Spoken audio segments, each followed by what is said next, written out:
BW business world द्वारा दिल्ली के Lodhi road में इंडिया इंटरनेशनल सेंटर में जेनजी और जेन अल्फा चेंज मेकर्स 2.2 कॉन्फ्रेंस और अवार्ड्स 2025 का आयोजन किया गया। युवा पीढ़ी की प्रतिभा को पहचानने, निखारने और विकसित करने के लिए इस तरह का मंच तैयार किया गया। जनरेशन जी और जनरेशन अल्फा नवाचार, उद्यमिता और सामाजिक चेतना के माध्यम से परिवर्तन ला रहे हैं। आज वो सम्मान के हकदार हैं।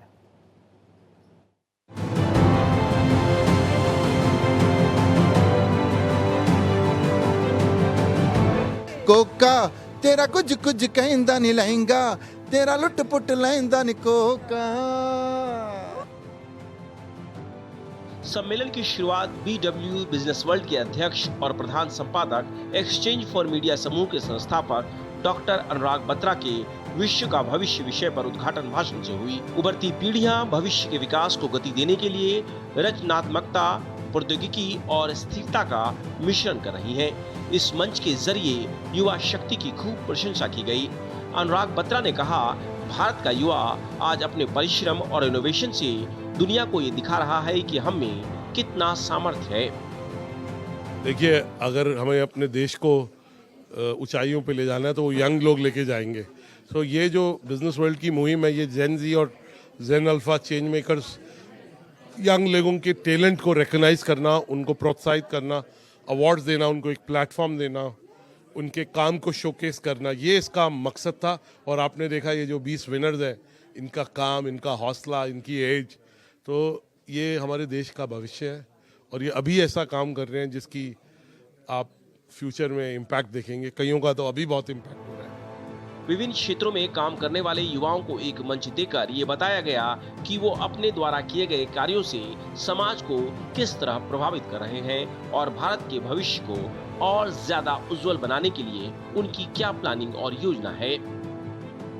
मैं एक संस्था चलाती हूँ, एक नॉन प्रॉफिट, जिसका नाम है हर हक, और मैं औरतों के हक के लिए काम करती हूँ। मेंस्ट्रुअल हाइजीन पे, पब्लिक पॉलिसी पे, डिजिटल एडवोकेसी पे बहुत काम करती हूँ मैं।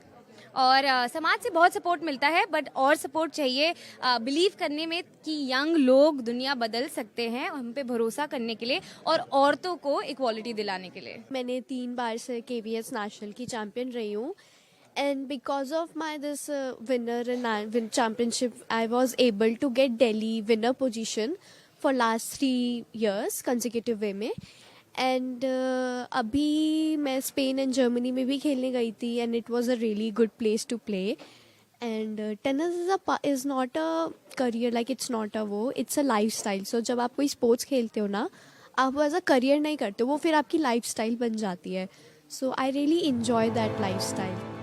जब युवा राष्ट्र के निर्माण में भागीदार होते हैं तो कोई भी राष्ट्र तेजी से विकास भी करता है और विश्व में अपनी पहचान भी बनाता है। भारत का युवा आज अपने परिश्रम और इनोवेशन से दुनिया को ये दिखा रहा है कि हम में कितना सामर्थ्य छिपा है। देखिए, अगर 2047 तक भारत को एक विकसित राष्ट्र बनना है तो उसके लिए यंग जनरेशन के ऊपर फोकस होना बहुत ज़रूरी है। और हम दुनिया का सबसे युवा देश हैं। देश की 65% आबादी 35 साल से कम उम्र की है। तो जाहिर सी बात है कि हमें सिर्फ सरकार को नहीं, सिविल सोसाइटी को, अन्य समाज के अंगों को भी सजग रहना चाहिए और सरकार के प्रयासों के साथ साथ उनको बढ़ाते हुए यंगर जनरेशन को आगे मौके मिल सके और अपनी जो प्रथा है, अपनी जो संस्कृति है, उसको बढ़ाते हुए आगे बढ़ें। मैं उनसे यही बात करूँगा। इस कार्यक्रम में 22 युवाओं को सम्मानित किया गया। प्रोग्राम में पहुंचे पंजाबी गीतकार जसबीर जस्सी ने युवाओं को खुद को पॉजिटिव रखने और नेगेटिव लोगों से दूर रहने की सलाह दी। जस्ट भी जो आप हो वैसे रहो, पॉजिटिव रहो, पॉजिटिव लोगों को ढूंढो, पॉजिटिव लोगों के साथ बैठो और जो नेगेटिव लोग हैं ना, उनको इग्नोर ही नहीं करो, उनके रास्ते पे नहीं जाना, आपने उनको देखना ही नहीं है।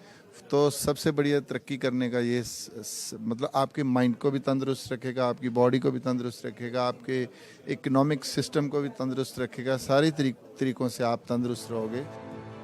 भारत के युवाओं ने भारत के प्रति दुनिया का नजरिया बदल दिया है। किसी भी देश के युवा की रुचि किस तरफ है, किधर है, उससे पता चलता है कि देश का भविष्य कैसा होगा। आज भारत का युवा साइंस, टेक्नोलॉजी और इनोवेशन की ओर तेजी से बढ़ रहा है। ऐसे इलाके जिनकी पहचान पहले पिछड़ेपन और दूसरे कारणों से होती थी, वहां भी युवाओं ने ऐसे उदाहरण प्रस्तुत किए हैं जो हमें नया विश्वास देते हैं। रमेश सिंह, भारत एक्सप्रेस, दिल्ली।